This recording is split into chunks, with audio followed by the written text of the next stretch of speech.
जय हिंद दोस्तों। आप सभी का स्वागत है स्टडी मैथ आईक्यू चैनल पर।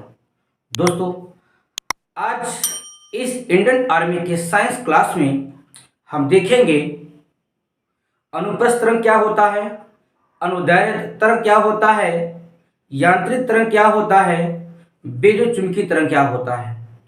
जैसा कि इंडियन आर्मी के जीडी एग्जाम में यहाँ से सवाल पूछा गया है, 2019-2018 के एग्जाम में सवाल पूछा गया है। तो आइए देखते हैं अनुप्रस्थ तरंग क्या होता है, अनुदैर्ध्य तरंग क्या होता है, यांत्रिक तरंग क्या होता है, विद्युत चुंबकीय तरंग क्या होता है। तो इसमें हम सबसे पहले देखेंगे अनुप्रस्थ तरंग। अनुप्रस्थ तरंग कह रहा है वह तरंग जिसमें माध्यम के कण तरंग के चलने की दिशा में लंबवत कंपन करती है। मतलब वह तरंग जिसमें माध्यम के कण तरंग के चलने की दिशा के लंबवत कंपन करती है, उसे हम कहते हैं अनुप्रस्थ तरंग। दोस्तों देखिएगा, जैसे अगर कोई तालाब है और उस तालाब में पानी भरा हुआ है और पानी बिल्कुल जो जल है वो शांत हो, ठीक।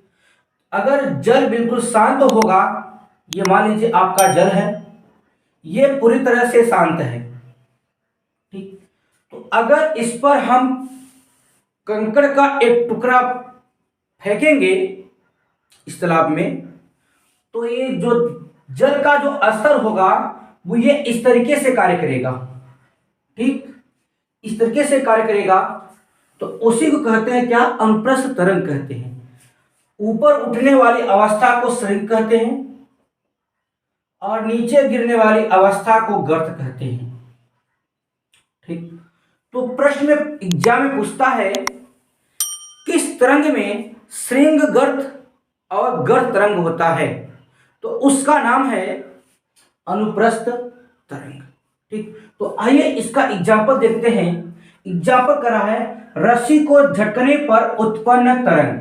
जैसे अगर हम कोई रस्सी लिए हैं, इसको हम ऐसे झटका देंगे तो ये ऐसे ऐसे ऐसे करके झटका लगेगा, ठीक। तो ये भी क्या है, अनुप्रस्थ तरंग का उदाहरण है। एक अगला उदाहरण क्या है, अनुप्रस्थ तरंगों में श्रृंग और गर्तों का निर्माण होता है। तो मैंने कहा, तो जो अनुप्रस्थ तरंग होता है इसमें श्रृंग और गर्त का भी निर्माण होता है। देखिएगा आगे, अगर प्रश्न में कहे दो पास पास वाले श्रृंग या दो पास पास वाले गर्त के बीच की दूरी, वो आपका अनुप्रस्थ तरंग नहीं, वो तरंग दैर्ध्य कहलाएगा। और क्या होता है, शांत जल में पत्थर का टुकड़ा मारने पर जल का विक्षोभ होना। तो अगर कोई ये शांत जल है, इसमें पत्थर का टुकड़ा मारेंगे तो ऐसे ऐसे ही क्या जल का होगा, विक्षोभ होगा। तो ये सारे क्या होते हैं, अनुप्रस्थ तरंग के उदाहरण है। सवाल एग्जाम में बनता है, सवाल एग्जाम में यहां से बनता है रस्सी को झटकने पर उत्पन्न त्वरण, अनुप्रस्थ तरंगों में श्रृंग और गर्तों का निर्माण होता है, शांत जल में पत्थर का टुकड़ा मारने पर जल का विक्षोभ होना। तो ये सारे क्या होते हैं, अनुप्रस्थ तरंग होते हैं। तो आपके एग्जाम में सवाल यही एग्जाम्पल ही पूछ सकता है, ठीक दोस्तों। तो इसको लिख लीजिए। अब देखते हैं अनुदैर्ध्य तरंग क्या होता है। आइए दोस्तों देखते हैं अनुदैर्ध्य तरंग क्या होता है। तो वह तरंग जिसमें माध्यम के कण तरंग के चलने की दिशा के समांतर कंपन करती है।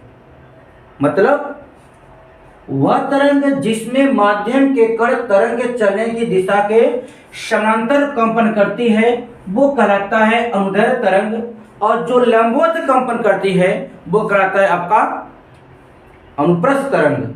तो समांतर की बात कहेगा अनुदैर्ध्य, लंबवत की बात कहेगा तो आपका अनुप्रस्थ होता है।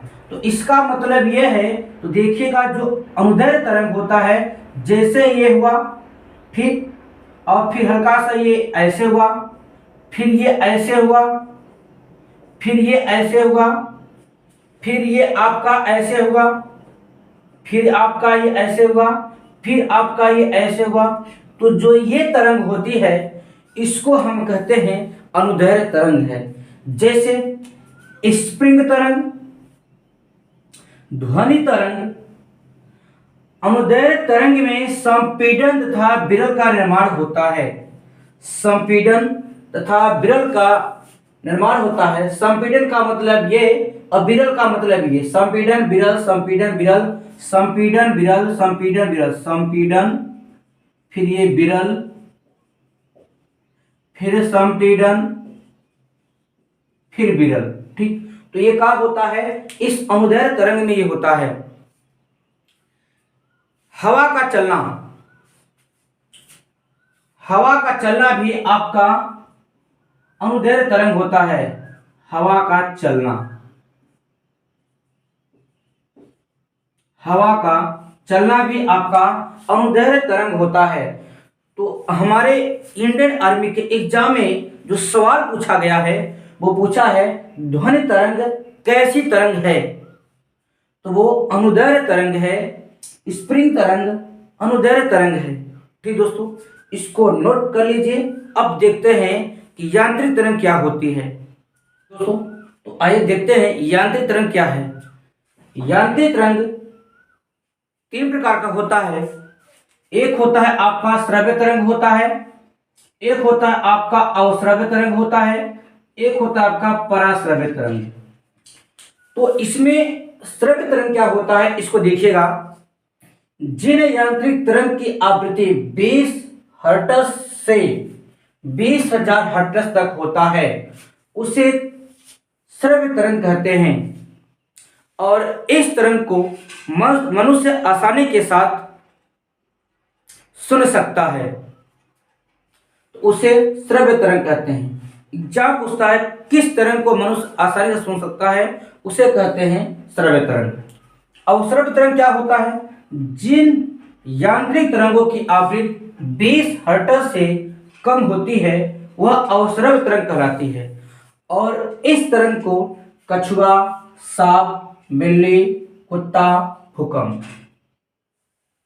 ठीक, कछुआ, सांप, बिल्ली, कुत्ता, इस तरंग में जब कंपन होता है तो आसानी के साथ ये सब जो जानवर हैं आसानी के साथ उसको सुन लेते हैं। अगर हल्का से ऐसे कंपन हुआ तो कुत्ता, बिल्ली तुरंत इसको सुन लेंगे।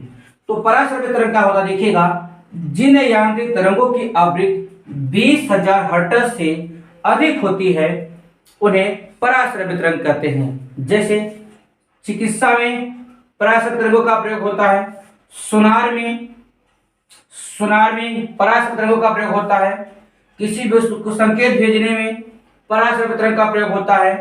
जो चमगादड़ नामक जो पक्षी होती है उसमें भी पराश्रव्य तरंग होता है। ठीक दोस्तों, तो ये था मेरा पराश्रव्य तरंग, यांत्रिक तरंग। मैंने देखा अनुप्रस्थ तरंग क्या होता है, अनुदैर्घ्य तरंग क्या होता है, यांत्रिक तरंग क्या होता है। अब देखेंगे क्या विद्युत चुंबकीय तरंग क्या होता है। इसको करिए नोट डाउन, फिर अगला देखते हैं।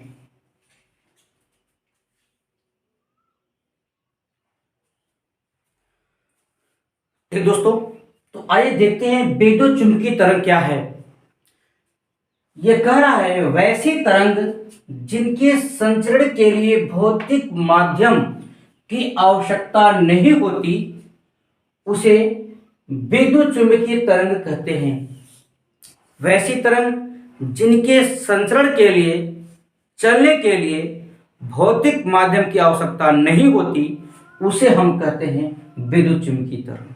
तो आइए देखते हैं। जैसे इसमें कह रहा है सभी विद्युत चुंबकीय तरंग अनुप्रस्थ तरंग होती है। सभी विद्युत चुंबकीय तरंग अनुप्रस्थ तरंग होती है।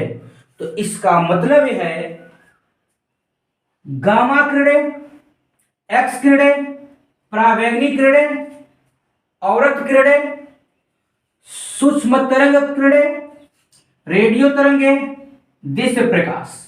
तो ये जो सारे जो किरणें होती हैं विद्युत चुंबकीय तरंग का उदाहरण है। जब ये विद्युत चुंबकीय तरंग का उदाहरण हो सकता है तो ऑटोमेटिक ये अनुप्रस्थ तरंग भी हो सकता है। तो आपके अगर एग्जाम में पूछ ले अवरत किरणें कौन सी तरंग है? तो ऑप्शन में दिया रहेगा विद्युत चुंबकीय तरंग। अगर ये भी नहीं दिया रहेगा तो दिया रहेगा क्या? अनुप्रस्थ तरंग। क्योंकि सभी विद्युत चुंबकीय जो तरंग होती हैं ये सारी क्या होती है? अनुप्रस्थ तरंग होती है। ठीक, तो आइए